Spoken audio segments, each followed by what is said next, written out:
Sam Heughan is best known as Jamie Fraser on the popular drama Outlander. Most fans would have a hard time imagining anyone else as the red-headed Highlander, yet there are things Heughan has had to change about his appearance to match up with Outlander author Diana Gabaldon's version of the character. One of these changes has been a constant struggle for the actor, and he recently told fans that it is absolute torture. Sam Heughan undergoes changes to play Jamie Fraser. Heughan has had to change a few things about his appearance to play Jamie on Outlander. In the first season, for example, Claire, Katrina Balfe, was shocked when she noticed all of Jamie's scars on his back following his flogging from Captain Randall, Tobias Menzies. To keep things consistent, Heughan has had to spend time in the makeup chair to ensure the scars are present for appropriate scenes. The process of adding the scars to his back takes around 2 hours. Apart from the scars, Heughan has also had to change the color of his hair. The actor is a natural blonde, whereas Jamie has red hair in the books. Heughan used to dye his hair red to get the look, but was forced to stop doing that because it wasn't working out for him. Instead, he now wears wigs to get Jamie's iconic locks, which is way better than having to deal with dyed hair for half the year. Although the wigs make it easier for Heughan to transition in and out of the role, they come at a pretty hefty price for the Outlander star.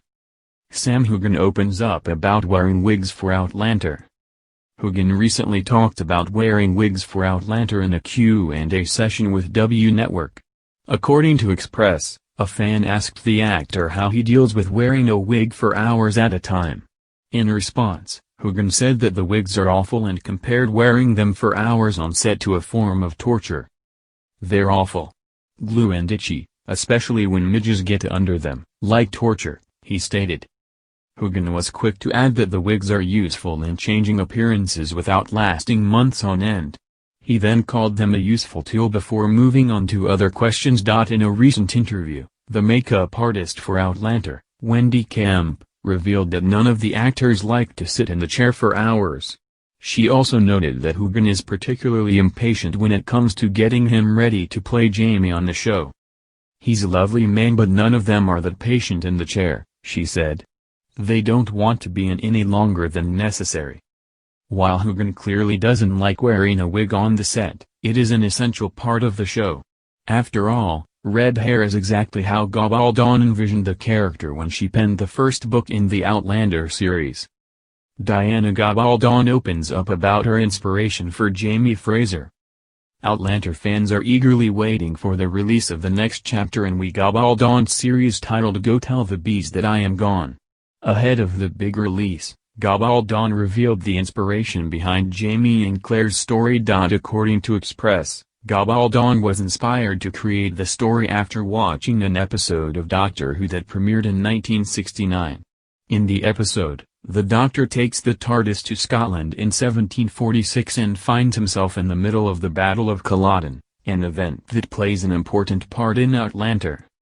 "I was thinking a historical novel might be the easiest kind of book to write for practice when I happened to see a really old Doctor Who rerun," Gabaldon revealed. "Jamie struck me with his attitude and male gallantry, and I thought the kilt was rather fetching." Gabaldon also revealed that Jamie was the first character she dreamed up for the Outlander novel. She didn't even have a plot in mind when she decided to write the first book.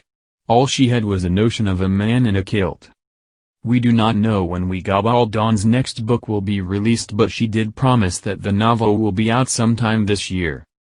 Outlander, meanwhile, just wrapped up Season 5 and will start production on Season 6 in the coming months.